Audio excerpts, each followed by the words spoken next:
የኢትዮጵያ ወንዶች እንዴት ሚስቶቻቸውን ፍቅረኞቻቸውን መያዝ እንዳለባቸው አያውቁም። ሴት አያያዝ ባጭሩ በአጠቃላይ አያውቁም። 99% በሚባል ደረጃ የኢትዮጵያ ወንዶች ሚስቶቻቸውንና ፍቅረኞቻቸውን የመያዝ እውቀቱ የላቸውም። እና ደግሞ ሙሉ ኢትዮጵያዊ በሚባል ደረጃ ደግሞ ፍቅር ምን እንደሆነ አናውቀውም። የምሬን ነው። እና ፈቅራለን እንላለን ምናምን እኔ እኮ እንትን ወደዋለሁ አፈቅረዋለሁ እንላለን እንጂ ፍቅር ምን እንደሆነ አናውቀውም። ይህንን የምለው በምን ምክንያት እንደሆነ ልንገራችሁ። ሰሞኑን በአንድ ጉዳይ ከሆኑ ሰዎች ጋር ተገናኝቼ ነበረና የሻይ ሰዓት ነበረ። በሚያስገርም ሁኔታ የኢትዮጵያ ወንዶች ሚስቶቻችሁን ማፍቀር አትችሉም፣ ሚስቶቻችሁን አያያዝ አትችሉበትም ስል 100% አለ። የምርም አይችሉም። በቃ የሚችሉ በጣም ጥቂት ሰዎች ናቸው፣ ግን ሚስቶቻቸውን እንዴት መያዝ እንዳለባቸው አያውቁም ማለት ምን እንደሆነ ታውቂያለሽ አለኝ። በጣም ጠባብ ናት። እኛ ላይ የተጫነው ነገር በጣም ጠባብ ነው። ይወለዳል፣ ያድጋል፣ ይማራል፣ ይመረቃል፣ ስራ ይዛል፣ ያገባል፣ ይወልዳል። በቃ ይሄ ነው እና በጣም አጭር ነገር ነው ጭንቅላታችን ላይ እየተሰራው አለ። ፈረንጆችን ያቸው በእያንዳንዱ ደቂቃ አርጅተው እንኳን ለሷና ለሱ ነው የሚኖሩት። ፍቅራቸውን ይገላለጻሉ።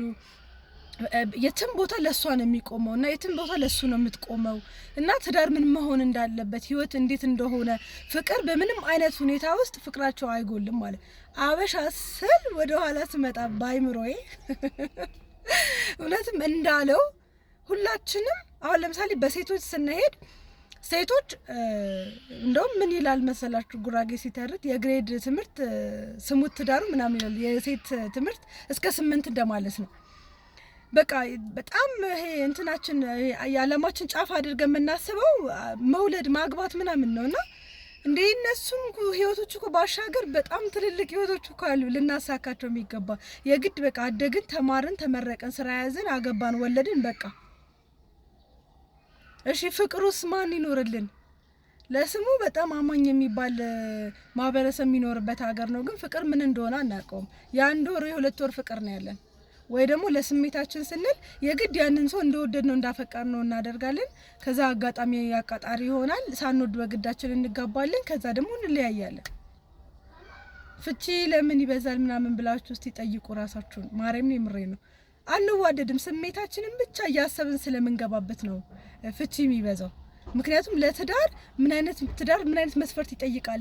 ለትዳር እኔ ብቁ ነኝ ወይ? ምን አይነት ህይወት ብኖር ነው ትዳሬን ጠብቄ መኖር የምችለው የሚባለው ነገር የለም። 30 ምናምን አመት እናቱ ቤት ቁጭ ብሎ ያልተስተካከለ ሰውዬ እኔ በአንድ ወር በሁለት ወር ማስተካከለው ነው የሚመስለኝ። ቆይ ሳገባው ይስተካከላል፣ ቆይ ስወልድለት ይስተካከላል። እኔ ማነኝ? ማነኝ እኔ? ይሄ የ30 አመት ጎረምሳ ማስተካከለው እንዴ? እንዲህ ብሎ ነገር የለም። መጀመሪያው ነው የተስተካከለው ነው መፈለግ ጥሩ ነው። ይስተካከላል እኮ መስተካከሉ ይስተካከላል። ግን ምንድነው አንቺ ሞተሽ ነው የሚስተካከለው ወይ ደግሞ አንተ ሞተህ ነው የምትስተካከለው እሷ። ስለዚህ ባካችሁ እስቲ ፍቅር ባይምሯችን ብናስበው ጥሩ ይመስለኛል። ከልባችን ጋር ብናወራበት ጥሩ ይመስለኛል። ዝም ብሎ ሆይ ይሄ ስሜት ብቻ ይዘን ወደ ፍቅር ምናምን ባንገባ መልካም ነው ላለው እና ወንዶቻችን እባካችሁ ሚስቶቻችሁ ተከባከቡ። ራሷን እንድትጠብቅ ራሷን እንድትሆን ያገኛችሁትን ውበት ጠብቃችሁ ለማኖር። አንዳንድ ሴቶች አጋጥሟቸው አያውቁም? ትዳር ላይ ሆነ በጣም በፊት በጣም ቆንጆ የነበረች ራሷን የምትጠብቅ ሴት ትዳር ውስጥ ስትገባ ቁሽሽ ብላ ወዟ ጠፍቶ አመዷ ቡን ብሎ በቃ በጣም የምትለብሷቸው ነገሮች በራሱ ልብሷ እንኳን በቃ ገጿን እስኪያስታውቅ ድረስ ገጸ ባህሪ ይለል ነበረ ውድቅ የምትል ሴት አለች። እና ልክ ያንን ሰውዬ ተለያይታ ምናምን ነገር ስትኖር ደግሞ ድጋሚ ማበብ ትጀምራለች። ለምን? አንዲት ሴት መንከባከብ አቃተው እና ብቻ አላውቅም። እስኪ ሀሳባችሁን ስጡበት። እውነቴን ነው ማርያም፣ በቃ በጨዋ ደንብ ሀሳብ ስጡበት እስቲ።